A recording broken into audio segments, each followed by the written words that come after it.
কঠিন এক চ্যালেঞ্জের মুখে বাংলাদেশ নারী ক্রিকেট দল। ওয়েস্ট ইন্ডিজের মেয়েদের বিপক্ষে ৩ ম্যাচ সিরিজের শেষ ওয়ানডেতে বাঁচা মরার লড়াইয়ে নামতে হবে টাইগ্রেসদের। আগস্ট সেপ্টেম্বরে ভারতে হতে যাওয়া ওয়ানডে বিশ্বকাপে খেলতে হলে আজ জিততেই হবে জ্যোতিদের, কারণ আইসিসি ওয়ানডে চ্যাম্পিয়নশিপে সেরা ৬টি দল সরাসরি খেলবে বিশ্বকাপে। সেখানে বাংলাদেশ আছে ৭ নম্বরে, আর এটি চ্যাম্পিয়নশিপের শেষ ম্যাচ। আইসিসি ওয়ানডে চ্যাম্পিয়নশিপে ২৪টি করে ম্যাচ শেষে সেরা ৫ দল অস্ট্রেলিয়া, স্বাগতিক ভারত, ইংল্যান্ড, দক্ষিণ আফ্রিকা ও শ্রীলঙ্কার চূড়ান্ত পর্ব এরই মধ্যে নিশ্চিত হয়ে গেছে। ২৪ ম্যাচে ২২ পয়েন্ট নিয়ে ৫ নম্বরে আছে শ্রীলঙ্কা, ৬ আছে ২১ পয়েন্ট পাওয়া নিউজিল্যান্ড, বাংলাদেশেরও ২১ পয়েন্ট, কিন্তু রান রেটে পিছিয়ে থাকা বাংলাদেশ ৭-এ আর এগিয়ে কিউই মেয়েরা।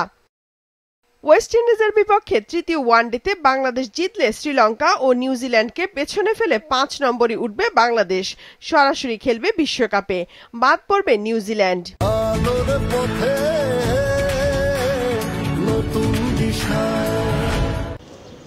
বৃষ্টিতে ম্যাচ বাতিল হলো ১ পয়েন্ট নিয়ে বাছাই পর্ব এড়াতে পারবে বাংলাদেশের মেয়েরা।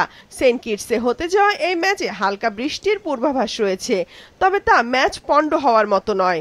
আর হেরে গেলে বাংলাদেশকে খেলতে হবে বিশ্বকাপের বাছাই পর্ব, যেখানে প্রতিপক্ষ হিসেবে থাকবে Pakistan, West Indies, Ireland, Scotland ও থাইল্যান্ড। ৬ দলের বাছাই পর্ব থেকে বিশ্বকাপের সুযোগ পাবে ২টি দল। ওয়েস্ট ইন্ডিজে এই প্রথম দ্বিপাক্ষিক সিরিজ খেলতে গেছে বাংলাদেশের মেয়েরা। ৩ ম্যাচের ওয়ানডে সিরিজের প্রথমটা বড় ব্যবধানে হারে বাংলাদেশ, তবে দ্বিতীয় ম্যাচে ঘুরে দাঁড়িয়ে সমতা আনে সিরিজে, যে কারণে শেষ ম্যাচটি একরকম অলিখিত ফাইনাল ২ দলের জন্য। তবে বাংলাদেশের জন্য এটি ফাইনালেরও বেশি কিছু। জিতলে ক্যারিবীয়দের মাটিতে সিরিজ জয়ের পাশাপাশি প্রথমবারের মতো সরাসরি বিশ্বকাপের টিকিট পাবে টাইগ্রেসরা।